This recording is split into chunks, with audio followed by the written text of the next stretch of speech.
à mon aide. Seigneur, à notre secours. Gloire au Père et au Fils et au Saint-Esprit, au Dieu qui était et qui vient, pour les siècles des siècles. Amen.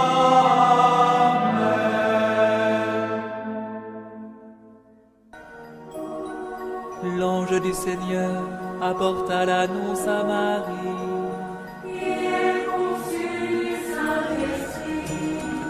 Voici la servante du Seigneur. Qu'il me soit fait selon ta parole.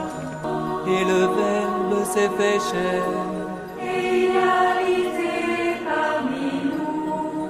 Je vous salue, Marie, comblée de grâce.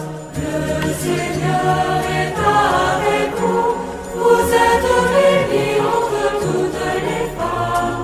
Et Jésus, votre enfant, est béni. Sainte Marie, Mère de Dieu, priez pour nous, pauvres pécheurs, maintenant et à l'heure de notre mort. Amen, Amen, Alléluia.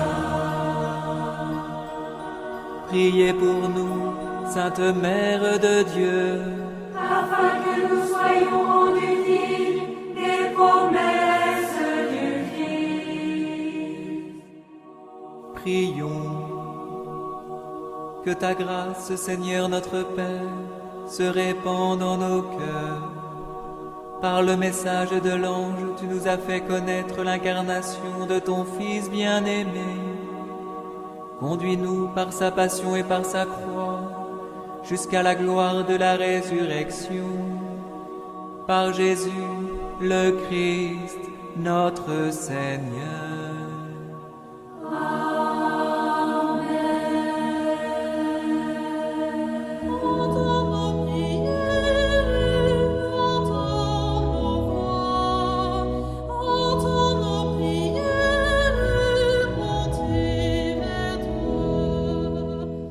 Seigneur, dans le silence de ce jour naissant, je viens te demander la paix, la sagesse, la force. Je veux regarder aujourd'hui le monde avec des yeux tout remplis d'amour, être patient, compréhensif, doux et sage, voir au-delà des apparences tes enfants, comme tu les vois toi-même, et ainsi ne voir que le bien en chacun. Ferme mes oreilles à toute calomnie. Garde ma langue de toute malveillance. Que seules les pensées qui bénissent demeurent en mon esprit. Que je sois si bienveillant et si joyeux, que tous ceux qui m'approchent sentent ta présence. Revêts-moi de ta beauté, Seigneur, pour qu'au long de ce jour, je te révèle. Amen.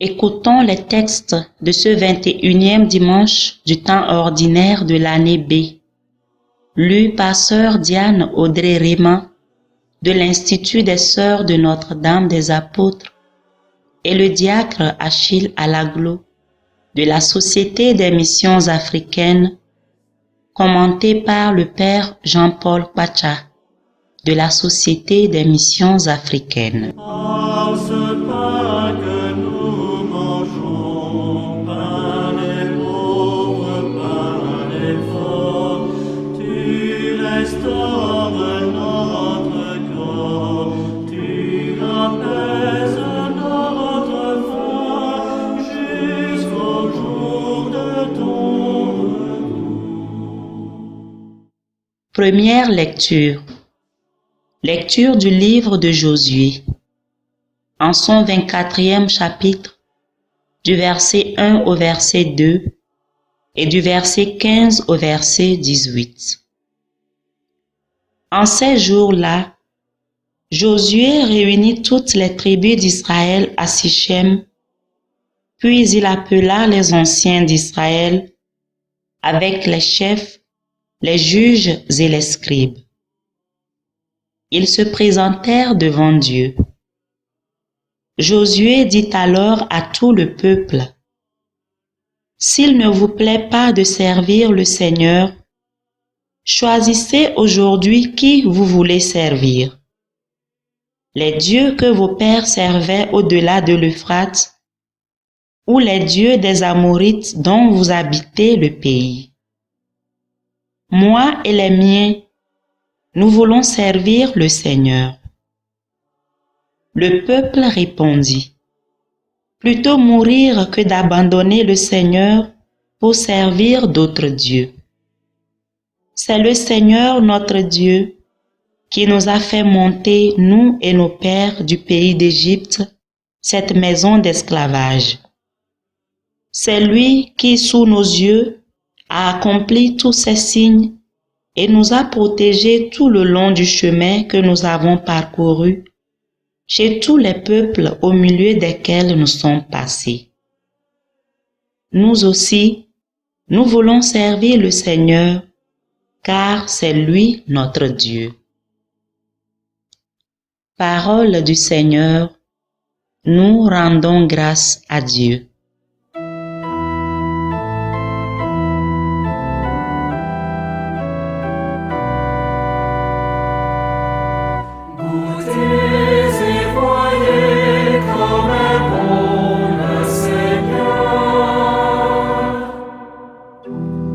Je bénirai le Seigneur en tout temps, sa louange sans cesse à mes lèvres. Je me glorifierai dans le Seigneur, que les pauvres m'entendent et soient en fête. Le Seigneur regarde les justes, il écoute attentif à leurs cris.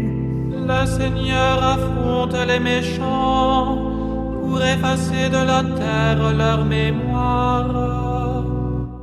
Goûtez et voyez comme est bon le Seigneur.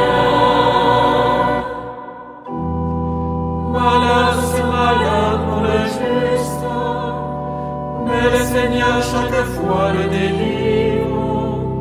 Il veille sur chacun de ses os, pas un ne sera brisé. Le mal tuera les méchants, ils seront châtiés d'avoir haï le juste. Le Seigneur rachètera ses serviteurs, pas de châtiment pour qui trouve en lui son refuge. Goûtez et voyez comme est bon le Seigneur. Deuxième lecture. Lecture de la lettre de Saint Paul apôtre aux Éphésiens. En son 5e chapitre, du verset 21 au verset 32. Frères, par respect pour le Christ, soyez soumis les uns aux autres. Les femmes à leurs maris comme au Seigneur Jésus, car pour la femme, le mari est la tête, tout comme pour l'Église, le Christ est la tête, lui qui est le sauveur de son corps. Eh bien, puisque l'Église se soumet au Christ, qu'il en soit toujours de même pour les femmes à l'égard de leur mari. Vous les hommes, aimez votre femme à l'exemple du Christ. Il a aimé l'Église et s'est livré lui-même pour elle, afin de la rendre sainte en la purifiant par le bain de l'eau baptismale accompagné d'une parole. Il voulait cela présenter à lui-même cette Église resplendissante, sans tache ni ride, ni rien de tel. Il la voulait sainte et immaculée.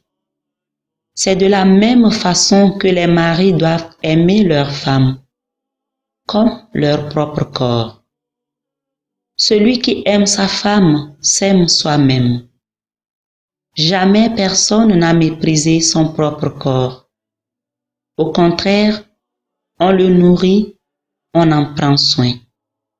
C'est ce que fait le Christ pour l'Église, parce que nous sommes les membres de son corps. Comme dit l'Écriture, à cause de cela, l'homme quittera son père et sa mère, il s'attachera à sa femme, et tous deux ne feront plus qu'un. Ce mystère est grand. Je le dis en référence au Christ et à l'Église. Parole du Seigneur, nous rendons grâce à Dieu.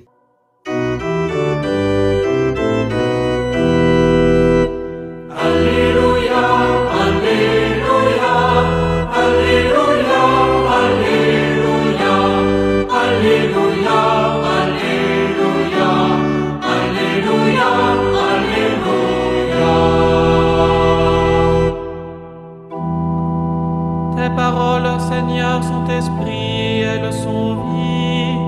Tu as les paroles de la vie éternelle.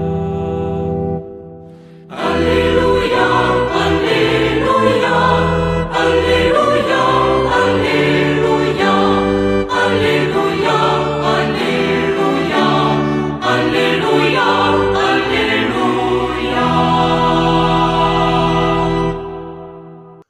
Le Seigneur soit avec vous et avec votre esprit. Évangile de Jésus-Christ selon saint Jean. Gloire à toi, Seigneur. Saint Jean, au chapitre 6, versets 60 à 69. En ce temps-là, Jésus avait donné un enseignement dans la synagogue de Capharnaüm. Beaucoup de ses disciples qui avaient entendu déclarèrent : « Cette parole est rude. Qui peut l'entendre ?» Jésus savait lui-même que ses disciples récriminaient à son sujet. Il leur dit : « Cela vous scandalise ?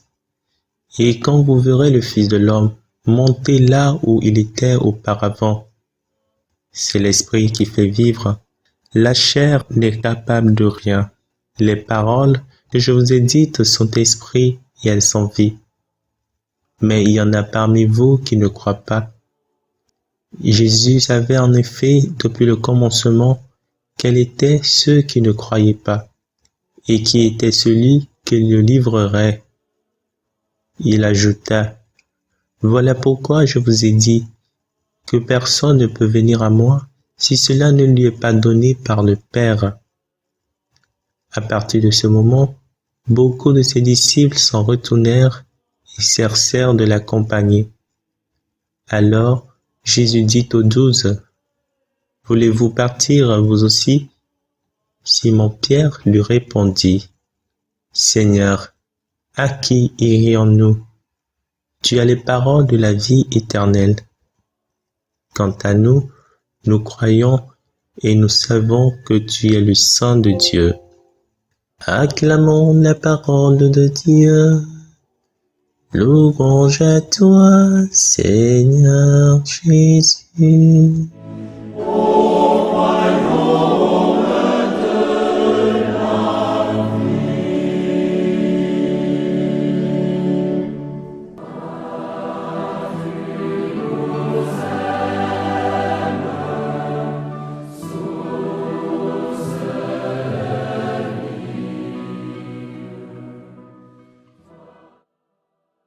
Qui peut entendre cette parole? Elle est rude. Les thèses de ce dimanche nous invitent à faire une élection. Faut-il choisir ou ne pas choisir? Faut-il croire ou ne pas croire?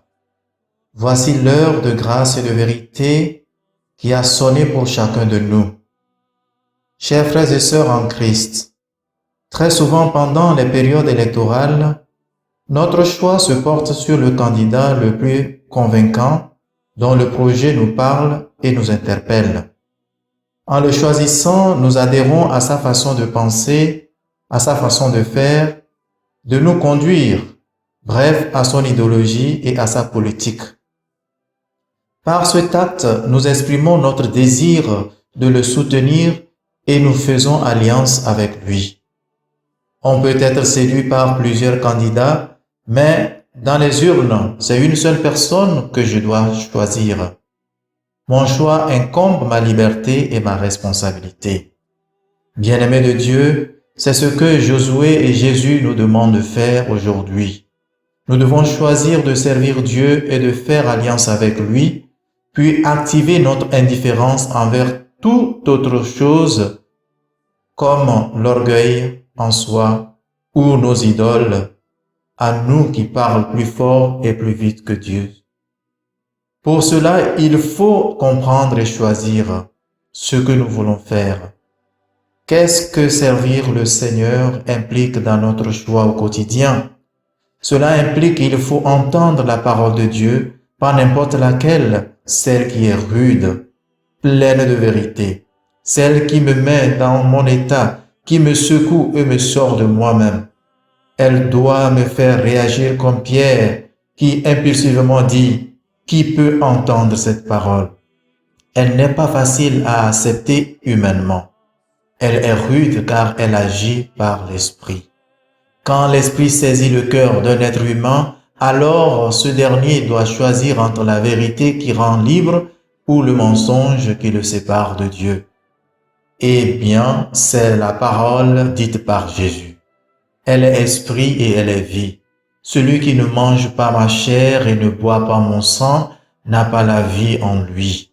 Mon corps, c'est la vraie nourriture et mon sang, c'est la vraie boisson. Évidemment, c'est choquant comme parole. Or, le corps et le sang de Jésus, c'est la vie d'amour donnée par Jésus sur la croix. C'est l'Esprit remis au Père et qu'il enverrait à Pentecôte pour sauver l'humanité. Bien-aimés, l'Esprit de Jésus parle simplement par la rudesse de la vérité.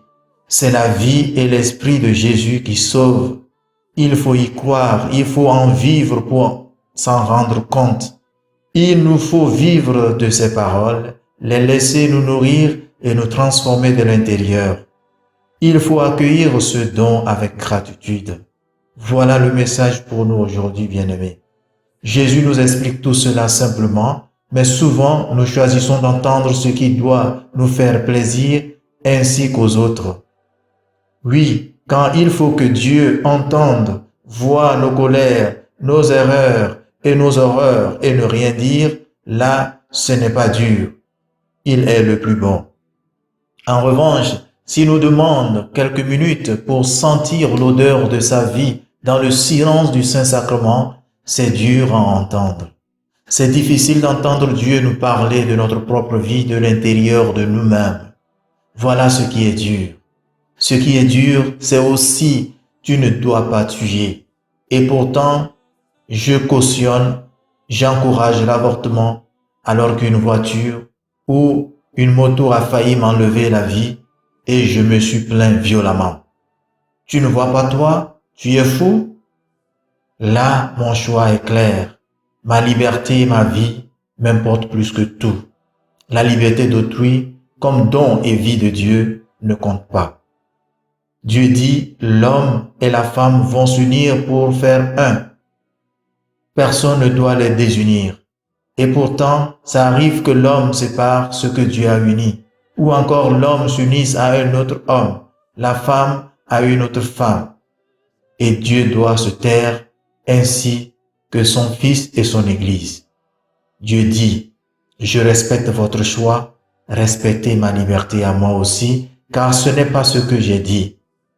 Vous êtes inconfortable dans votre choix et votre esprit et votre vie ne sont pas en paix. Assumez cet état de vie que vous vous êtes donné. Pourquoi c'est toujours Dieu qui doit s'ajuster à nous. Il est victime du don de la liberté qu'il a donné à l'homme. Quand Paul dit « Femmes, soumettez-vous à vos maris », il parle de la confiance qu'il faut offrir et non la supériorité et l'infériorité qu'il faut mettre en conflit. Aux hommes, il demande d'aimer leurs femmes, comme le Christ a aimé l'humanité et l'Église. Le Christ a aimé par obéissance en donnant sa vie pour ce qu'il aime. Ce sont les paroles de la vie. Et l'amour donne vie, l'amour se donne totalement. L'inconfortabilité de notre vie dans le Seigneur n'est pas vie, bien-aimés de Dieu. Alors, laquelle des vies choisirons-nous? Servir le Seigneur ou servir nos plaisirs? Faire confiance et aimer ou rejeter Dieu et la vie qu'il donne? Cela demande un temps de discernement profond. Face à ta conscience et à ta foi d'homme libre, qui choisis-tu? Crois-tu aux paroles rudes de Jésus qui sont esprit et vie? Toi aussi, veux-tu t'en aller comme les autres?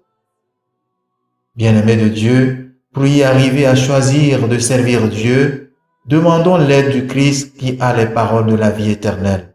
Que son esprit nous inspire ce que nous devons penser, ce que nous devons dire, ce que nous devons taire en nous, ce que nous devons faire pour notre propre sanctification. Que notre choix aujourd'hui nous aide à vivre notre condition humaine dans la foi au Fils de Dieu qui nous a aimés et qui s'est livré pour nous. Amen.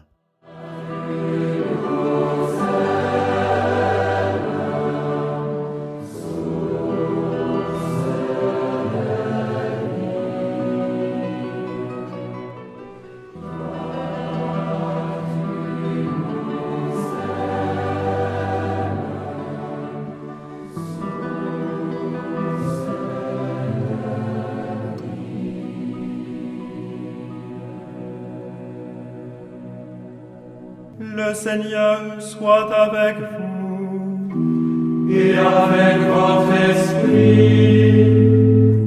Que Dieu Tout-Puissant vous bénisse, le Père, le Fils et le Saint-Esprit.